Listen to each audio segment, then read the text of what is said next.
إن الحمد لله نحمده ونستعينه ونستغفره ونعوذ بالله من شرور أنفسنا ومن سيئات أعمالنا من يهده الله فلا مضل له ومن يضلل فلا هادي له أشهد أن لا إله إلا الله وحده لا شريك له وأشهد أن محمدا عبده ورسوله يا أيها الذين آمنوا اتقوا الله حق تقاته ولا تموتن إلا وأنتم مسلمون يا أيها الناس اتقوا ربكم الذي خلقكم من نفس واحدة وخلق منها زوجها وبث منهما رجالا كثيرا ونساء واتقوا الله الذي تساءلون به والأرحام إن الله كان عليكم رقيبا يا أيها الذين آمنوا اتقوا الله وقولوا قولا سديدا يصلح لكم أعمالكم ويغفر لكم ذنوبكم ومن يطع الله ورسوله فقد فاز فوزا عظيما أما بعد فإن أصدق الحديث كتاب الله وخير الهدي هدي محمد صلى الله عليه وسلم شر الأمور محدثاتها فإن كل محدثة بدعة كل بدعة ضلالة وكل ضلالة في النار أو كما قال المصطفى صلى الله عليه وسلم. Alhamdulillah Rabbil Alamin. Pertamanya kita panjatkan rasa syukur kita kepada Allah Azza wa Jal di atas kesempatan yang telah diberikan oleh Allah Subhanahu wa Ta'ala kepada kita pada malam yang mulia ini untuk sama-sama kita berbincang, mendengar qala Allah wa qala Rasul, mendengar perkataan-perkataan Allah Subhanahu wa Ta'ala dan juga mendengar perkataan sabdaan Nabi sallallahu alaihi wasallam untuk kita jadikan panduan dan pedoman dalam kehidupan kita insya-Allah. Dan tuan-tuan hadirin sekalian, apabila kita datang untuk mencari ilmu pengetahuan, untuk kita nak faham tentang agama yang telah diturunkan oleh Allah Subhanahu wa Ta'ala kepada kita, ingatlah ianya merupakan satu petanda yang baik daripada Allah Azza wa Jalla. Satu petanda yang baik. Sebagaimana hadis Muawiyah bin Abi Sufyan radhiyallahu taala an daripada yang diriwayatkan oleh Imam Bukhari dalam sahihnya, baginda sallallahu alaihi wasallam bersabda, kata Nabi, may yuridillahu bihi khaira yufaqihu fid din. Kata Rasul sallallahu alaihi wasallam, barang siapa yang mana apabila Allah Azza wa Jal ingin jadikan dia seorang yang baik, maka Allah Subhanahu wa Ta'ala akan memberikan kepada dia kefakihan di dalam agama. Tuan-tuan, satu petanda yang baik apabila ada kecenderungan dalam hati kita untuk belajar ilmu agama, kerana ia merupakan salah satu proses untuk kita nak belajar tentang agama ni, untuk kita nak faham tentang perkataan-perkataan Allah dan perkataan-perkataan Nabi sallallahu alaihi wasallam. Dan kita kena ingat apabila Nabi menyebut may yuridillahi bihi khaira yufaqihu fid din. Sesiapa yang mana apabila Allah nakkan seorang itu menjadi orang yang baik, maka Allah akan memberikan kepada dia kefakihan di dalam agama. Tuan-tuan, mafhum mukhalafah daripada hadis itu, ataupun kita katakan di sebalik daripada kefahaman yang boleh kita faham daripada hadis itu, sesiapa yang mana Allah Jalla wa'ala tak nak jadikan dia orang yang baik, maka Allah tidak akan memberikan kepada dia kefakihan di dalam agama. Tuan-tuan, kita bimbang-bimbang kita termasuk dalam golongan tu, yang mana apabila Allah Jalla wa'ala tak nak menjadikan seorang itu orang yang baik, maka Allah tidak akan memberikan hati dia rasa cenderung untuk belajar ilmu agama, sehingga dia menjadi tidak faham tentang agama yang Allah Jalla wa'ala turunkan. Tuan-tuan, kita berdoa kepada Allah Subhanahu wa Ta'ala supaya Allah jauhkan kita daripada golongan tu, dan Allah masukkan kita dalam golongan yang mana sentiasa nak faham tentang agama Allah Jalla wa'ala insya-Allah. Dan tuan-tuan hadirin mukminin yang dimuliakan oleh Allah Subhanahu wa Ta'ala, pada malam yang mulia ini kita akan bincang lagi satu hadis yang mana yang telah dibawa oleh Ibn Rajab Al-Hambali rahimahullahu ta'ala dalam kitab dia Jami'ul Ulumi wal Hikam, yang mana dalam hadis ataupun dalam perbincangan kita insya-Allah, setiap kali perbincangan kita saya akan ambil lah beberapa hadis, ataupun saya akan memilih satu ataupun dua hadis yang dibawa oleh seorang ulama, iaitu Ibn Rajab Al-Hambali rahimahullahu ta'ala dalam kitab dia Jami'ul Ulumi wal Hikam. Dan malam ni insya-Allah saya akan bincangkan ataupun kita sama-sama akan bincangkan tentang hadis yang ke-37. Hadis yang ke-37. An Ibn Abbas radhiyallahu ta'ala anhuma an Rasulillah sallallahu alaihi wasallam fima yarwihi an rabbih tabaraka wa ta'ala qala inna allaha katabal hasanat was sayyiat thumma bayyana dhalik faman hamma bihasanatin falam ya'malha katabaha Allahu 'indahu hasanatan kamilah wa in hamma biha fa'amilaha katabaha Allahu 'azza wa jalla 'indahu 'ashra hasanatin ila 700 dhi'f ila ad'afi katsirah wa in hamma bisayyi'atin falam ya'malha katabaha Allahu 'indahu hasanatan kamilah wa in hamma biha fa'amilaha katabaha Allahu sayyi'atan wahidah. Rawahu al-Bukhari wa Muslim.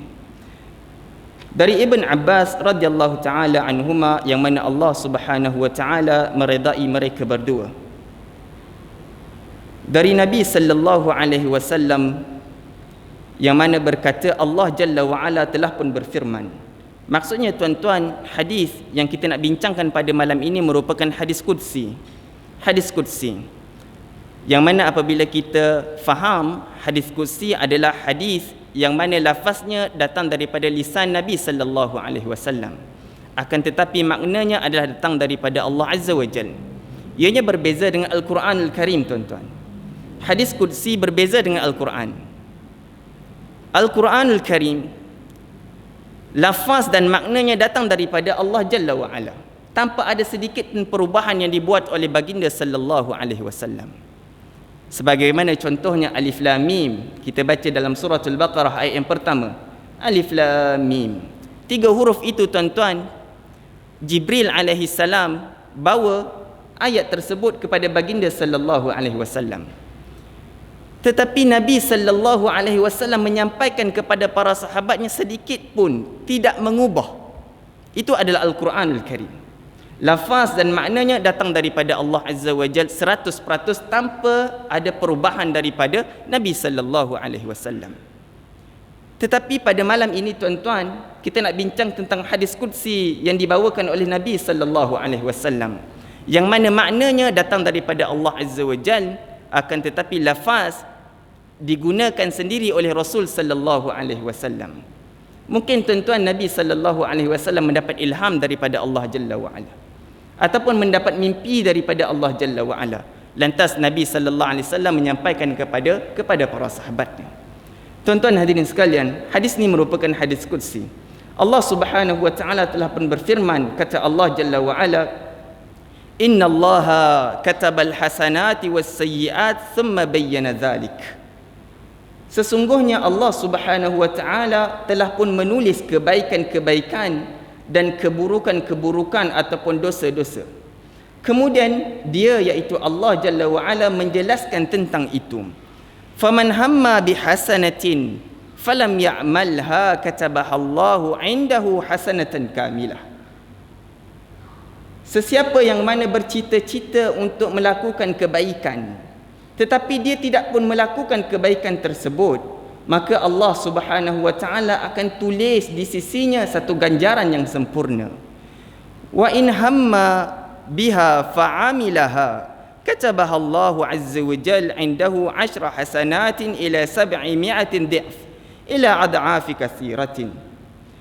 Sekiranya seorang hamba itu bercita-cita untuk melakukan kebaikan, kemudian dia pula melakukan lagi kebaikan tersebut, Allah Subhanahu wa taala akan tulis di sisinya 10 ganjaran ataupun 10 pahala. Kemudian Allah akan gandakan lagi kepada 700 gandaan, sehinggalah gandaan tersebut lebih banyak lagi yang akan diberikan oleh Allah Subhanahu wa taala. Kemudian Nabi sallallahu alaihi wasallam meneruskan, wa in hamma bisayyi'atin falam ya'malha katabaha Allahu 'indahu hasanatan kamilah. Kata Nabi sallallahu alaihi wasallam, akan tetapi kalaulah seorang hamba itu bercita-cita untuk melakukan kejahatan, dia ada niat nak melakukan kejahatan, falam ya'malha, akan tetapi dia tak buat kejahatan tersebut, dia hanya bercita-cita sahaja, maka Allah Subhanahu wa taala akan tulis di sisinya satu kebaikan yang sempurna. Allah Subhanahu wa taala akan tulis di sisinya satu kebaikan yang sempurna. Kemudian Nabi sallallahu alaihi wasallam meneruskan, wa in hamma biha fa'amilaha katabaha Allahu sayyi'atan wahidah. Kata Nabi sallallahu alaihi wasallam, akan tetapi sekiranya seorang hamba itu bercita-cita untuk melakukan kejahatan, kemudian dia buat pula kejahatan tersebut, dia melakukan kejahatan tersebut, katabahallahu sayyi'atan wahidah, maka Allah Subhanahu wa taala akan menulis kepadanya satu dosa. Tuan-tuan hadirin mukminin yang dimuliakan oleh Allah Subhanahu wa taala, hadis ini memberikan kepada kita pengajaran yang sangat banyak, tuan-tuan. Dan para ulama muhaddisun, mereka apabila membicarakan tentang hadis ini, tidak terlepas daripada mulut-mulut mereka, mereka akan mengatakan bahawa hadis ini menunjukkan kepada kita keluasan rahmat Allah Jalla wa'ala kepada hamba-hamba dia. Keluasan rahmat Allah Jalla wa'ala kepada hamba-hamba dia. Apa tidaknya, tuan-tuan? Kata Nabi sallallahu alaihi wasallam, barang siapa ataupun seorang hamba itu apabila dia bercita-cita untuk melakukan kebaikan, tapi dia tidak melakukan kebaikan tersebut, katabahallahu indahu hasanatan kamilah. Allah Subhanahu wa taala akan menulis di sisinya satu pahala yang sempurna, satu ganjaran kebaikan yang sempurna.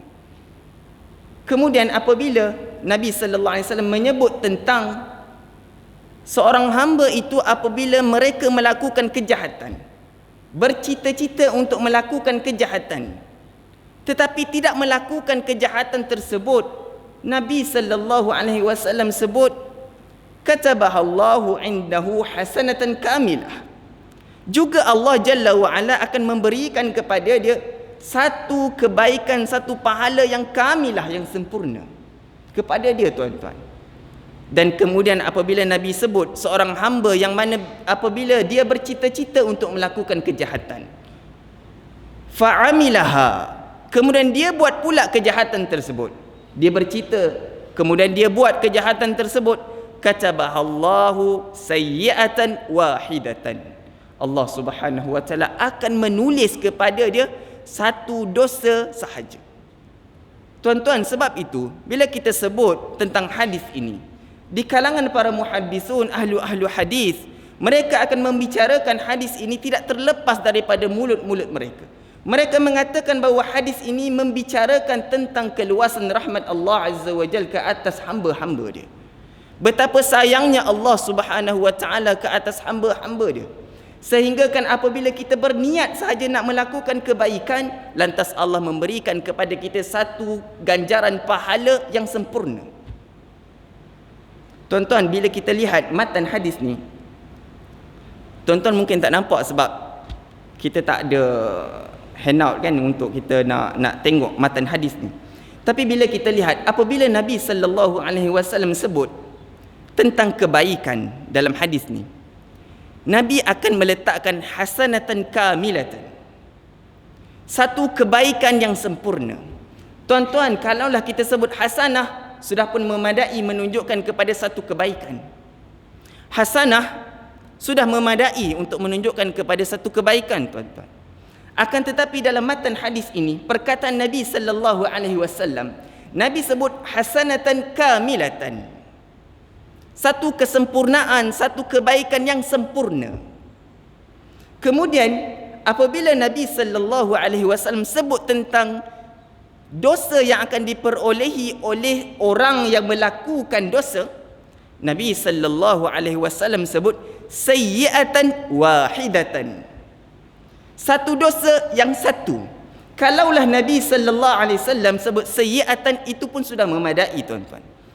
Tetapi para ulama menyebut merupakan satu penegasan daripada Rasul sallallahu alaihi wasallam bahawa apabila seorang hamba itu melakukan kejahatan, dia akan mendapat satu dosa sahaja, sayyi'atan wahidatan, ditambah pula wahidatan di belakang, itu menunjukkan kepada penegasan daripada Nabi sallallahu alaihi wasallam.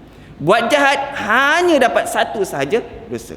Tetapi apabila melakukan kebaikan, Nabi sebut hasanatan kamilatan, dia akan mendapat satu ganjaran pahala yang sempurna keamilatan.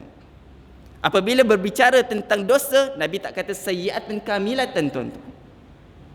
Nabi tak kata sayyi'atan kamilatan, satu dosa yang sempurna, Nabi tak sebut. Tapi Nabi sebut sayyi'atan wahidatan. Nak menunjukkan kepada kita, tuan-tuan, betapa rahmat, betapa sayangnya Allah Azza wa Jalla kepada hamba-hamba dia. Berniat saja untuk melakukan kebaikan, terus dapat pahala yang sempurna daripada Allah Jalla wa Ala. Berniat melakukan kejahatan tapi tak buat, juga dapat pahala yang sempurna daripada Allah Subhanahu wa taala. Akan tetapi apabila kita berniat nak melakukan kejahatan dan buat kejahatan, hanya kata Nabi sallallahu alaihi wasallam, dia akan ditulis padanya sayyi'atan wahidatan, dia akan ditulis padanya satu sahaja keburukan ataupun satu sahaja dosa.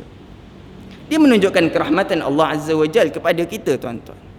Sebab tu bila kita lihat hadis-hadis Nabi sallallahu alaihi wasallam, dia ceritakan kepada kita betapa sayangnya Allah Azza wa Jalla kepada kita. Nabi menyebut banyak lagi hadis-hadis yang lain yang senada dengan hadis yang kita bacakan tadi. Apabila melakukan kebaikan, Allah akan berikan kepada kita satu kebaikan.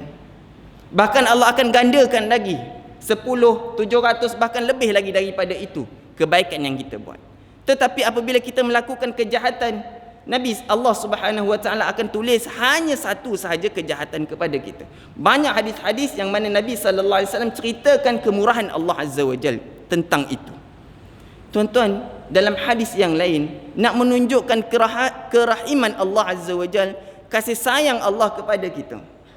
Nabi sallallahu alaihi wasallam ataupun sahabat Nabi sallallahu alaihi wasallam iaitu Umar ibn Al-Khattab radhiyallahu taala anhu, satu ketika dia pernah membawa tawanan-tawanan perang di hadapan baginda sallallahu alaihi wasallam, dan bersama dengan Nabi ketika itu jemaah-jemaah di kalangan para sahabat radhiyallahu anhum ajma'in. Umar radhiyallahu taala anhu dibawa tawanan-tawanan perang di hadapan para sahabat dan Nabi sallallahu alaihi wasallam.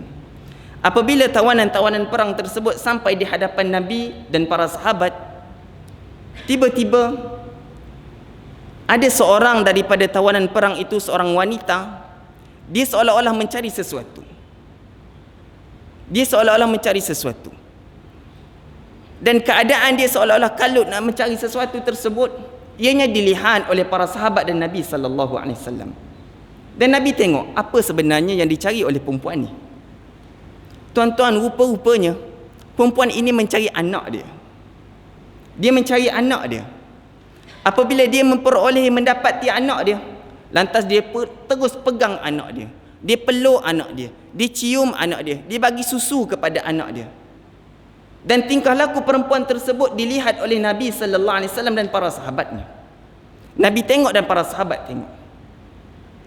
Lantas Nabi sallallahu alaihi wasallam yang melihat kejadian itu di hadapan Nabi sallallahu alaihi wasallam, Nabi tanya kepada sahabat dia, "Wahai para sahabatku, apa pandangan kamu?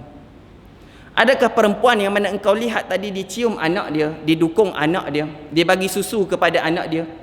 Apa pandangan kamu? Adakah perempuan tersebut sanggup untuk membakar anak dia?" Tuan-tuan, jawapan tu tak perlu untuk nak perah otak, tuan-tuan. Soalan yang diberikan oleh Nabi kepada para sahabatnya tak perlu mengambil masa yang panjang untuk sahabat-sahabat dia jawab. Tak perlu, tuan-tuan. Sebab kasih sayang seorang ibu kepada anak fitrah. Kasih sayang seorang ibu kepada anak adalah fitrah. Tetapi berbeza kasih sayang seorang anak kepada ibu, ianya taklifi. Fitrah, tuan-tuan, Allah memang pun menganugerahkan fitrah itu kepada kita. Kita sebagai seorang ayah, kita sebagai seorang ibu memang sayang kepada anak kita. Dan para sahabat apabila baginda sallallahu alaihi wasallam dia bertanya kepada mereka, apa pandangan kamu? Adakah perempuan itu sanggup untuk membakar anak dia? La wallah. Terus secara spontan jawapan daripada para sahabatnya, tidak, demi Allah dia tidak akan sanggup untuk melakukan perkara tersebut. Lantas kata Rasul sallallahu alaihi wasallam kepada para sahabatnya, dan perkataan itu, tuan-tuan, perlu untuk kita cermati, untuk kita betul-betul hayati betapa rahmat dan kasih sayangnya Allah Jalla wa Ala kepada kita. Kata Rasul sallallahu alaihi wasallam kepada para sahabatnya, lallahu arhamu bi ibadihi min hadhihi bi waladiha. Kata Nabi sallallahu alaihi wasallam kepada para sahabatnya, lallahi arhamu bi ibadihi min hadhihi bi waladiha. Allah Subhanahu wa taala lebih sayang kepada hamba-hamba dia. Arhamu, lebih sayang kepada hamba-hamba dia, min hadhihi bi waladiha, daripada ibu ini yang sayang kepada anak dia. Tuan-tuan hadirin sekalian, bila kita lihat hadis ni, kita dapati betapa sayangnya Allah Jalla wa'ala kepada hamba-hamba dia, termasuklah kita, tuan-tuan. Allah lebih sayang lagi daripada seorang ibu sayang kepada anak dia.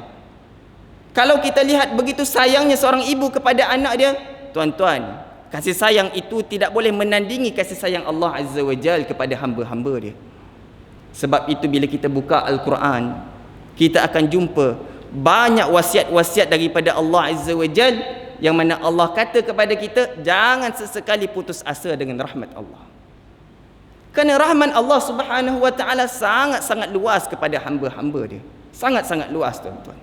Lalu hadis ini sebagai buktinya, apabila Allah Subhanahu wa taala menulis kebaikan dan keburukan, dosa dan pahala, Allah akan memberikan ganjaran yang besar, ganjaran yang banyak kepada orang yang melakukan kebaikan dan kebaikan. Tetapi apabila manusia, hamba Allah itu melakukan keburukan, kejahatan, Allah hanya memberi satu sahaja kejahatan ataupun dosa, menunjukkan kepada rahmat Allah Subhanahu wa taala. Nabi sallallahu alaihi wasallam sebut, Allah berfirman, innallaha katabal hasanati was sayyiat thumma bayyana dzalik. Allah Subhanahu wa taala telah pun menulis kebaikan-kebaikan ataupun pahala-pahala dan dosa-dosa, thumma bayyana dzalik, kemudian Allah Subhanahu wa taala menerangkan kepada kita tentang itu. Tuan-tuan, perkataan daripada Allah Subhanahu wa taala ini, dia menunjukkan kepada kita bahawa hak untuk menulis, menentukan ganjaran pahala ataupun dosa hanya milik Allah Subhanahu wa taala. Kita sebagai manusia makhluk kepada Allah Jalla wa Ala, kita tidak ada hak sedikit pun, tuan-tuan, untuk menentukan itu pahala, ini dosa. Pahala dan dosa satu disiplin ilmu yang perlu ada sebagai seorang Muslim kita, tuan-tuan. Pahala dan dosa adalah milik mutlak Allah Jalla wa Ala. Allah yang akan menentukan amalan demikian-demikian, dia akan dapat pahala demikian-demikian. Siapa yang melakukan kejahatan demikian-demikian, dia akan dapat dosa demikian-demikian. Hanya Allah Subhanahu wa taala sahaja, tuan-tuan. Nabi sallallahu alaihi wasallam sendiri pun tidak ada hak, tuan-tuan, untuk menentukan dosa dan pahala, kerana ianya adalah milik mutlak Allah Subhanahu wa taala. Sebab tu, tuan-tuan, kita marah orang yang mencipta hadis palsu. Orang yang mencipta hadis palsu, walaupun niat mereka baik, mereka kata dia orang cipta hadis tu semata-mata untuk memberi galakan kepada orang supaya melakukan ibadah, mendekatkan diri kepada Allah Subhanahu wa taala. Niat baik. Tetapi apabila mereka mencipta satu hadis dan disandarkan kepada baginda sallallahu alaihi wasallam, dia telah pun melakukan satu pengkhianatan. Dia telah pun melakukan satu pengkhianatan. Nabi sallallahu alaihi wasallam tidak pun pernah mengatakan demikian dan demikian. Tetapi dia kata Nabi telah pun bersabda demikian dan demikian. Dia telah pun melakukan pengkhianatan kepada Nabi sallallahu alaihi wasallam. Dan kita dah masuk bulan Muharram ni, tuan-tuan, banyaklah hadis-hadis palsu yang tersebar. Terutamanya 10 Muharram yang baru ni, hari Ashura. Kata Ibn Qayyim rahimahullahu taala, kelebihan-kelebihan, semua kelebihan-kelebihan tentang hari Ashura 10 Muharram semuanya batil. Semuanya tidak ada asasnya dalam agama, kecuali kelebihan berpuasa pada 10 Muharram. Kelebihan bercelak, tuan-tuan, kalau tuan-tuan tengok banyak hadis-hadis palsu yang tersebar, antaranya kelebihan bercelak pada 10 Muharram, kelebihan bersedekah pada 10 Muharram, kelebihan salat pada 10 Muharram, kelebihan memberi makan kepada orang pada 10 Muharram. Banyak, tuan-tuan. Kata Imam Ibn Qayyim rahimahullah, semua kelebihan-kelebihan tersebut batil, tidak ada asasnya dalam agama kita, kecuali kelebihan berpuasa pada bulan kelebihan berpuasa pada 10 Muharram. Bahkan Al-Munawi disebut, Kelebihan-kelebihan lain itu semuanya merupakan rekaan-rekaan Syiah Rafidah, yang mana mereka hadis-hadis yang palsu dengan tujuan untuk mengingati kematian Al-Husain radhiyallahu taala anhu. Tuan-tuan, kita tahu 10 Muharram ataupun hari Ashura, hari kemuliaan bagi ataupun hari untuk memperingati kematian Al-Husain bagi Syiah. Lalu apabila mereka nak mengenangkan kematian Al-Husain radhiyallahu taala anhu, mereka mencipta banyak hadis-hadis tentang kelebihan 10 Muharram untuk menunjukkan bahawa Al-Husain merupakan orang yang mulia. Tengoklah Nabi sallallahu alaihi wasallam sebut tentang kelebihan 10 Muharram. Tuan-tuan, kita kena berhati-hati dengan hadis ni. Bahkan satu ancaman daripada Nabi sallallahu alaihi wasallam yang kita takut. Kata Rasul sallallahu alaihi wasallam, "Man kadzaba alayya muta'ammidan falyatabawwa maq'adahu minan nar." Siapa yang mana berdusta di atas namaku secara sengaja, falyatabawwa maq'adahu minan nar, maka sudah pun tersedia tempat duduknya dalam neraka. Wal iyazubillah, kita minta kepada Allah, mohon daripada Allah jauhkan daripada perkara tersebut, tuan-tuan. Hari ini mudah untuk kita nak sebar, tuan-tuan. Terlalu mudah untuk kita nak sebarkan hadis-hadis palsu ni. Kadang-kadang kita dapat hadis tanpa kita soal periksa, kita terus sebarkan, kita share, kita terus like. Tuan-tuan, kita jangan jadi ejen untuk menghantar ataupun nak berkongsi perkara-perkara yang tidak ada asalnya dalam agama. Kita sebagai orang yang belajar, nak tak nak, tuan-tuan, kita kena selidik dulu, adakah benar hadis ini datang daripada Nabi sallallahu alaihi wasallam ataupun tidak. Kita bimbang-bimbang termasuk dalam golongan yang diancam oleh Nabi sallallahu alaihi wasallam, "Man kadzaba alayya muta'ammidan falyatabawwa maq'adahu minan nar." Barang siapa yang mana mendustakan nama aku secara sengaja, falyatabawwa maq'adahu minan nar, maka tersedia tempat duduknya dalam neraka. Wal iyazubillah. Tuan-tuan hadirin mukminin yang dimuliakan oleh Allah Subhanahu wa taala, Ibn Rajab Al-Hambali rahimahullahu taala, beliau mengatakan hadis ini menunjukkan kepada kita 4 jenis bagaimana Allah Subhanahu wa taala menulis kebaikan ataupun menulis pahala dan menulis dosa ataupun keburukan. Jenis yang pertama, kata Ibn Rajab Al-Hambali rahimahullahu ta'ala, Allah Subhanahu wa ta'ala akan memberikan pahala bagi mereka ataupun hamba-hamba Allah yang mana melakukan satu kebaikan. Dan pahala yang diberikan oleh Allah Subhanahu wa ta'ala kepada hamba yang mana melakukan kebaikan adalah 10 ganjaran pahala. Tuan-tuan, satu kebaikan yang kita buat, Allah Subhanahu wa taala akan gandakan kepada kita 10 ganjaran pahala. Dan kata Ibn Rajab Al-Hambali rahimahullahu taala, itu merupakan satu kelaziman, satu kemestian. Sesiapa yang melakukan satu kebaikan, pasti Allah Azza wa Jalla akan gandakan kepada dia 10 ganjaran pahala. Hari ini kita bersedekah sekupang contoh, tuan-tuan, Allah Subhanahu wa taala akan gandakan sekupang kita itu kepada 10 gandaan. Kita tersenyum kepada orang hari ini, Allah akan memberikan ganjaran pahala senyum kita itu 10 ganjaran. Itu pasti, kata Ibn Rajab Al-Hambali rahimahullahu taala.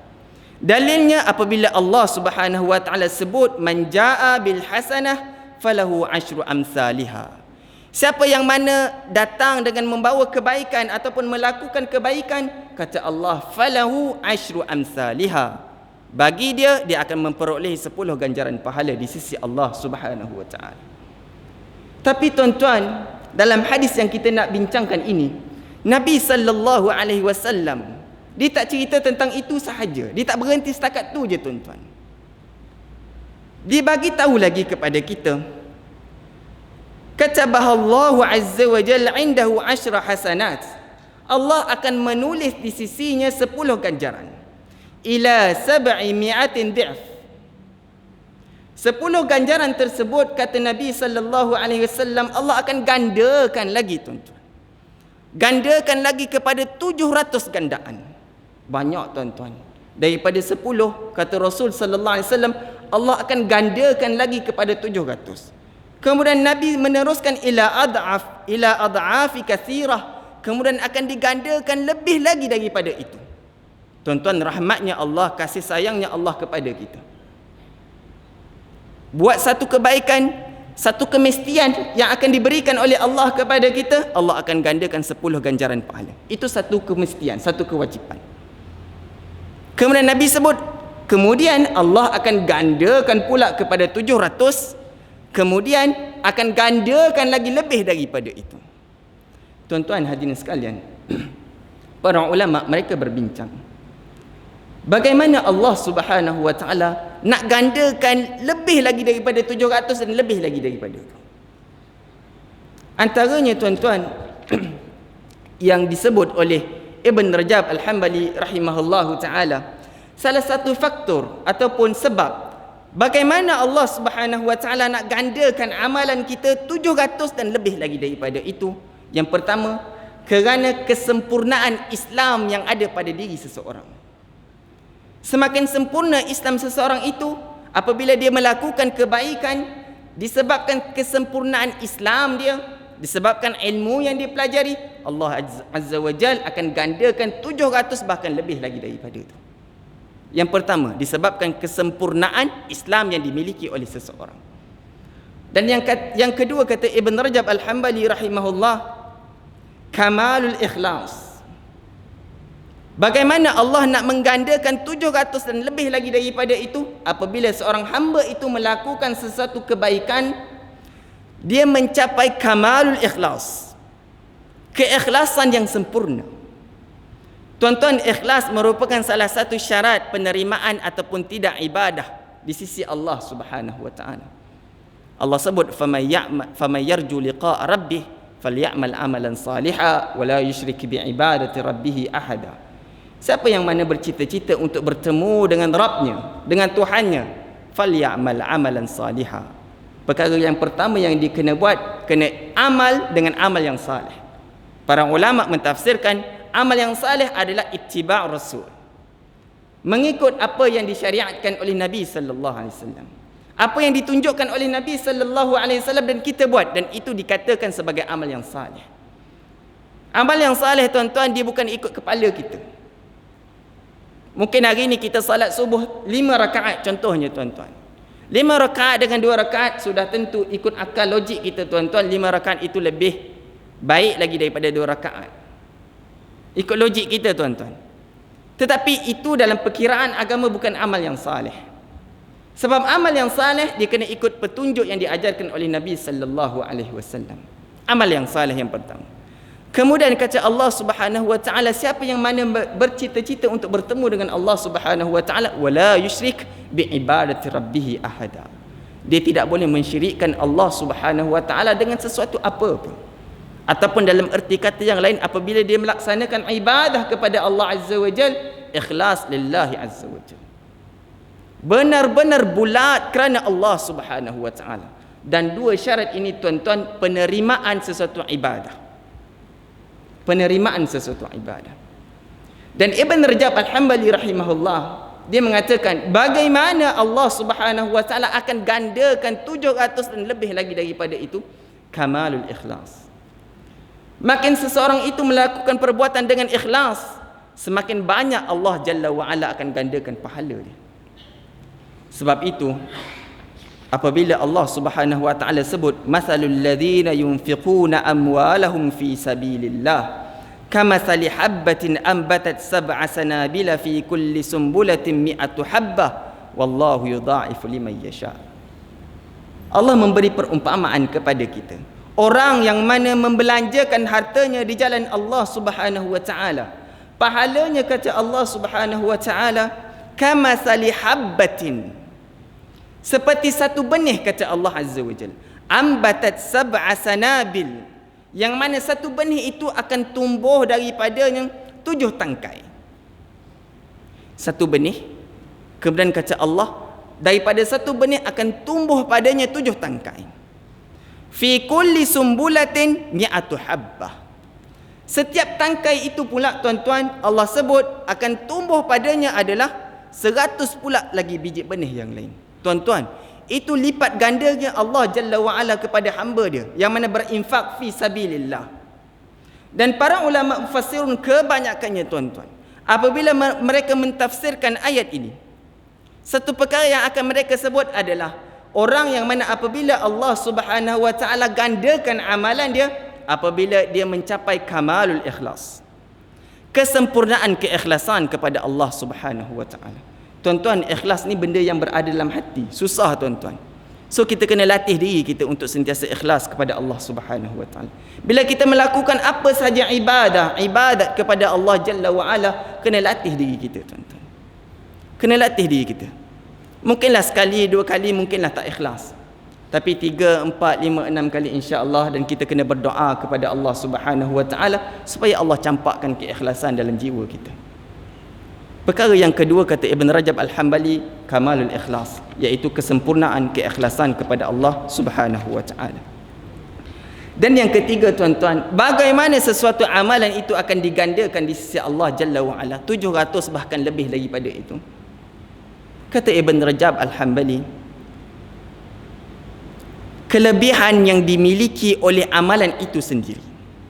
Maksudnya tuan-tuan, setiap amalan-amalan yang mana Allah syariatkan kepada kita, ianya memiliki kelebihan-kelebihan dia tersendiri.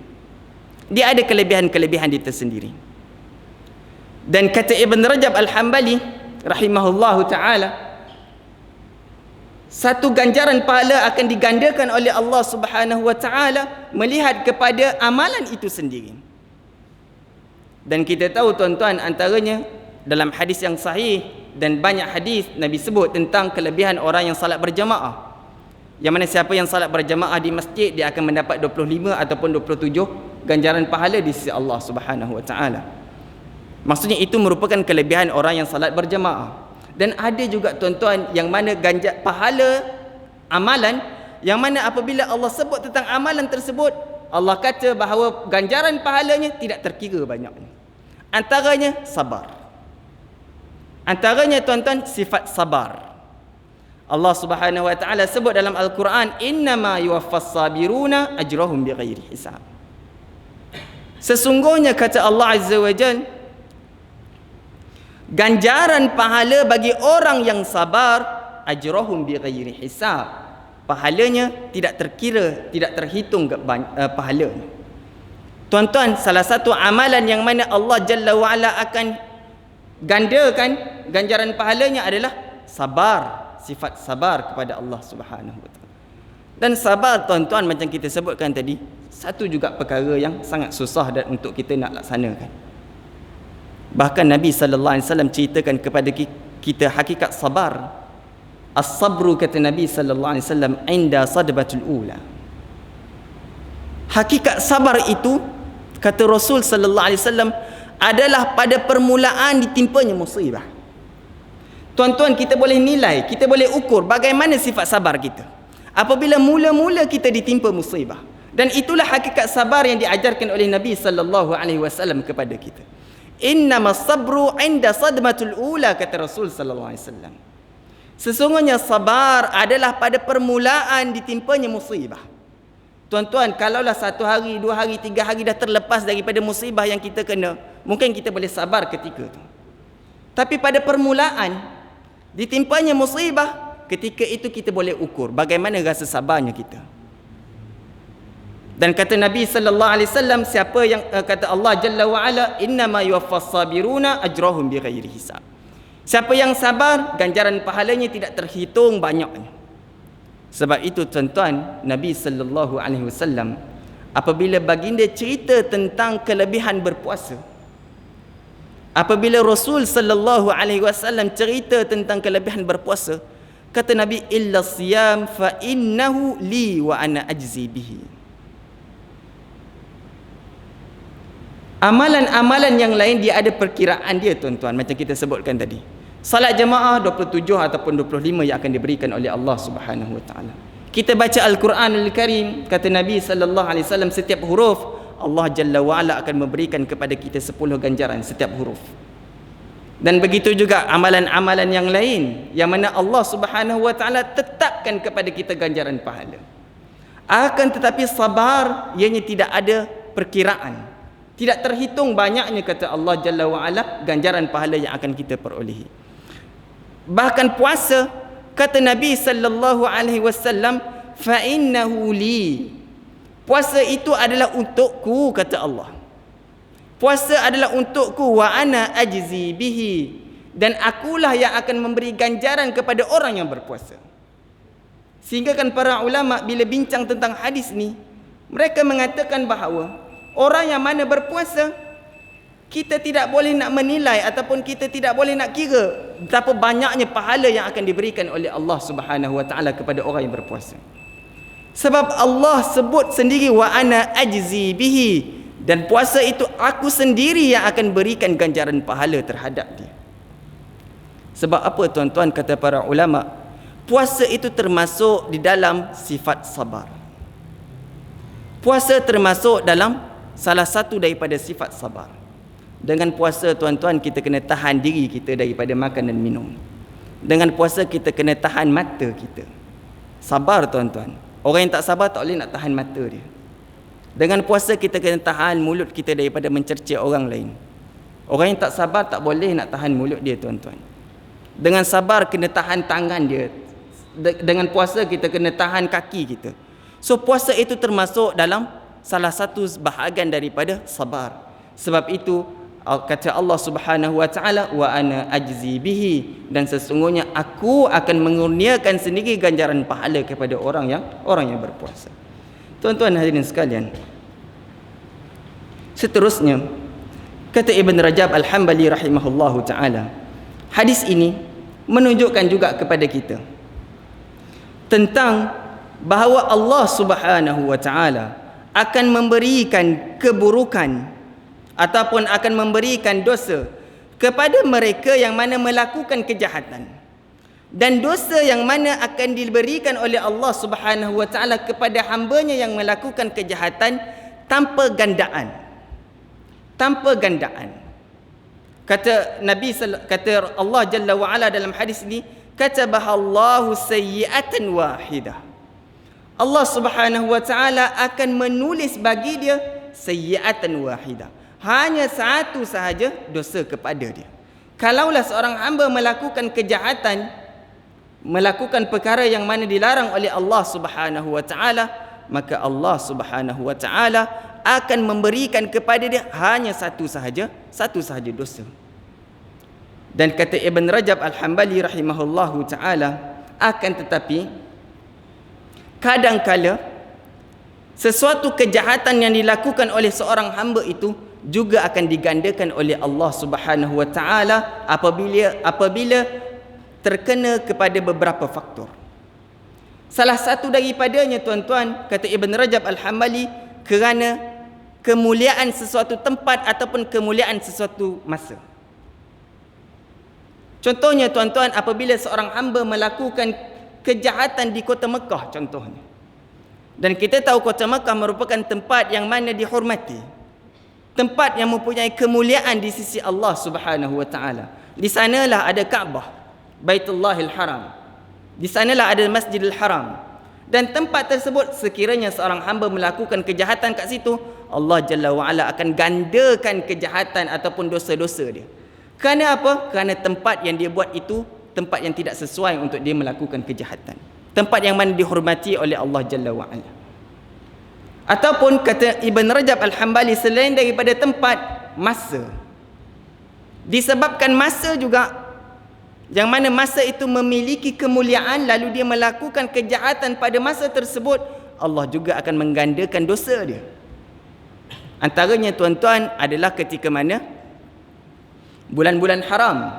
Bulan-bulan haram, Muharram, Rajab, Zulqa'dah, Zulhijjah. Tiba-tiba kita melakukan dosa dalam 4 bulan ini, Allah Subhanahu wa taala akan gandakan dosa kita. Kemudian kata Ibn Rajab Al-Hambali rahimahullah taala, apa lagi faktor yang mana akan digandakan dosa? Melihat kepada pelaku dosa tersebut. Bagaimana kedudukan agama dia? Bagaimana kedudukan dia di tengah masyarakat? Kalaulah seorang hamba itu dia memiliki kedudukan dalam agama, memiliki ilmu agama yang banyak, tiba-tiba dia melakukan dosa, maka Allah Subhanahu wa taala akan gandakan dosa dia. Sebab apa tuan-tuan? Kerana dia buat dalam keadaan dia sedar. dia melakukan sesuatu kejahatan, keburukan, kemaksiatan kepada Allah Jalla wa Ala dalam keadaan dia sedar, maka kata Ibn Rajab Al-Hambali rahimahullahu ta'ala, orang yang buat macam tu, dia akan digandakan dosa dia. Dia akan digandakan dosa dia. Sebab itu Allah Subhanahu wa ta'ala sebut dalam Al-Quran, ya nisa'an nabi man ya'ti minkunna bi fahishatin mubayyinah yudha'af lahal azabu di'fain. Kata Allah Subhanahu wa ta'ala, wahai isteri-isteri Nabi. Tuan-tuan, kita tahu ummahat al-mu'minin, mereka memiliki kemuliaan. Isteri-isteri Rasul sallallahu alaihi wasallam memiliki kemuliaan. Lalu Allah Subhanahu wa ta'ala memberi ancaman kepada isteri-isteri Rasul sallallahu alaihi wasallam. Ya nisa'an nabi, kata Allah, wahai isteri-isteri para nabi, isteri-isteri Nabi, may ya'ti minkunna bi fahishatin mubayyinah yudha'af lahal azabu di'fain. Sesiapa yang mana melakukan fahisyah ataupun keburukan, Allah Subhanahu wa ta'ala akan gandakan dosanya sebanyak 2 kali ganda. Dan para ulama mentafsirkan kenapa Allah Jalla wa Ala akan gandakan dosa bagi isteri-isteri Nabi apabila mereka melakukan kejahatan, keburukan, kerana kedudukan mereka di sisi Allah Jalla wa Ala, kerana kedudukan agama mereka, kedudukan mereka di mata Nabi sallallahu alaihi wasallam. Lalu disebabkan kedudukan mereka itu, lantas Allah Azza wa Jalla akan gandakan dosa kalau mereka melakukan dosa-dosa. Sebab itu tuan-tuan, kita yang kadang-kala ada sedikit kedudukan, kita ada ilmu dan sebagainya, tidak layak sebenarnya tuan-tuan untuk kita melakukan kejahatan dan keburukan, sebab kita buat sesuatu perkara itu dalam keadaan sedar, dan kita kena ingat bahawa Allah Subhanahu wa ta'ala akan gandakan dosa kita. Tuan-tuan hadirin yang dimuliakan oleh Allah Subhanahu wa ta'ala, ada lagi beberapa bahagian yang dibawa oleh Ibn Rajab Al-Hambali rahimahullahu ta'ala. Akan tetapi tuan-tuan, saya rasa cukup sekadar itu untuk pertemuan kita pada malam ini. Dan apa yang kita bincangkan pada malam ini, mudah-mudahan tuan-tuan kita sama-sama mengambil manfaat dan faedah, dan mudah-mudahan tuan-tuan kita laksanakan dalam amalan kita insya-Allah. Saya tangguh majlis kita dengan kafaratul majlis. Subhanakallahumma wa bihamdika asyhadu an la ilaha illa ant astaghfiruka wa atubu ilaik. Sallallahu ala sayyidina Muhammad wa ala alihi wa sahbihi ajma'in. Alhamdulillahi rabbil alamin. Assalamualaikum warahmatullahi wabarakatuh.